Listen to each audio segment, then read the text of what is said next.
La casa está en llamas. Escucho los gritos de cada una de las personas mutiladas, malheridas o capturadas.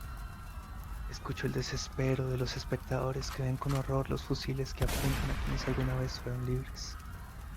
¿Dónde estoy? ¿Por qué no me puedo mover? Veo el lugar en donde tenía piernas para darme cuenta que solo hay escombros de una pared que alguna vez tuvo nuestro lema, nuestra opinión, nuestra rebeldía al pensamiento común, a la resistencia de esta. 5 simples palabras. Él no controla nuestro vivir. Eso fue lo primero que escuché al asistir a una de esas reuniones secretas. En ese tiempo trabajaba en una fábrica textil al norte de la ciudad, zona productora que conectaba directamente con el mercado nacional, que cada día era menos eficiente.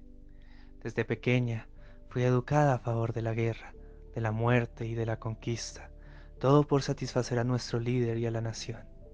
Entrené día y noche en la academia para servir en cualquier momento que fuera relevante para ellos, un instrumento más en su arsenal de carne y pensamiento. Se nos enseñó a llevar siempre con nosotros un distintivo que nos diferenciara del resto, una marca en forma de banda que teníamos que llevar siempre sobre nuestros hombros, porque sin ella nos podrían suceder cosas malas. Nuestro líder era innegable, y por alguna razón su presencia, aunque invisible y esquiva, nos controlaba en nuestro diario vivir casi como si nos vigilara. Le temíamos, pero a la vez lo amábamos como reflejo de nuestras enseñanzas en el colegio, en la casa, en la calle, fieles sirvientes que se asombraban por las proezas que de él se mencionaban. Recuerdo muy bien el relato que me contaba Harold, un profesor retirado que me cuidaba y que vivía cerca de la casa en que crecí, que vivió en el momento del cambio, ese momento que lo cambió todo, la peripecia que nos trajo bajo la túnica de nuestro gran Salvador. Una nación dividida, en caos y en desorden, una economía que solo podía salvarse con un milagro. Nuestro poderoso gobernante salió de entre la gente, de una comunidad vulnerada, y de un momento a otro lo que nos dividió en su momento desapareció y fue unida gracias a su movimiento, a su manera de pensar, a su manera de organizar. Y es que, sin este último, creo que ninguno en ese momento hubiera aceptado su mandato desde la fuerza de su sistema, o más bien debería decir, asimilado. Su visión iba acorde a lo que la nación quería, una promesa política para que todos lográramos crecer en materia y economía desde su guía. Algo atractivo como ver una ballena muerta que atrae a los carroñeros como banquetes sin ninguna advertencia. Su discurso iba acorde de sus experiencias heroicas y su entendimiento superior sobre todas las cosas. No tardó en asumir a la nación y el líder que cuyo nombre se ha olvidado con los años y que solo se recuerda de su condición de discapacitado, se convirtió en esa figura simbólica que este estado instaurado necesitaba para vivir por más de una década. Yo nací en una época en la que el sistema ya estaba instaurado y la sociedad tenía un rol más disciplinario. Antes del rapto, yo me sentía orgullosa de cómo las cosas estaban como estaban, sin necesidad de hacer preguntas y avanzando al lado del gran líder en esta participación que cada persona tenía en alguna sección de la sociedad, en mi caso, en una fábrica textil. Era un viernes como cualquier otro. Me levanté y al escuchar música fuera de mi apartamento, miré por la ventana para encontrarme con el desfile semanal en apoyo y exaltación al Estado y por supuesto al mismísimo dirigente.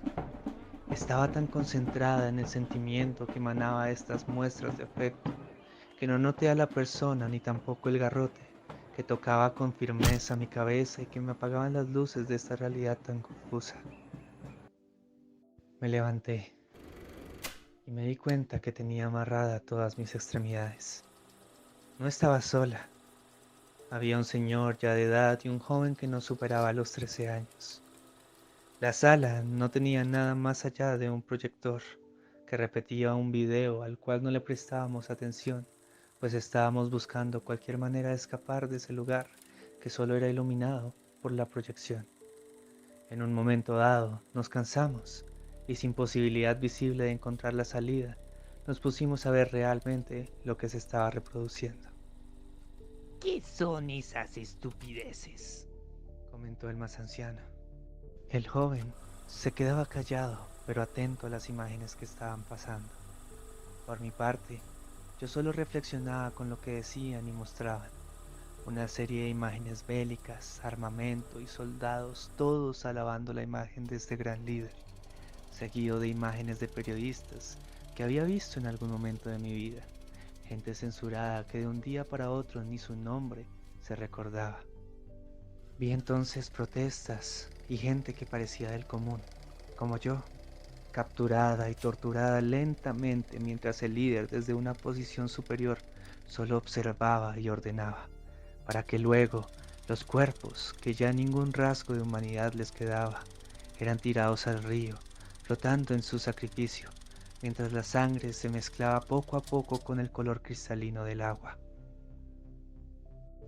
Un campo verde por último se presentó, verde en toda su extensión con una laguna que reflejaba los rayos del sol.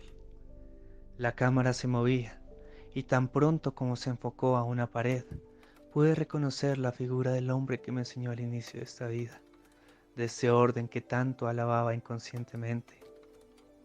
Vi a Harold, inmóvil, mientras los otros, torturados por el juramento que habían tomado, poco a poco caían en las manos de la parca. Llegó al final el turno de Harold, y con sus últimas palabras maldijo al líder que le quitó su libertad en principio, pero ahora le estaba quitando su vida, como si tuviera derecho a esta. Esto me conmocionó, como si de repente la sala en la que estaba se iluminara.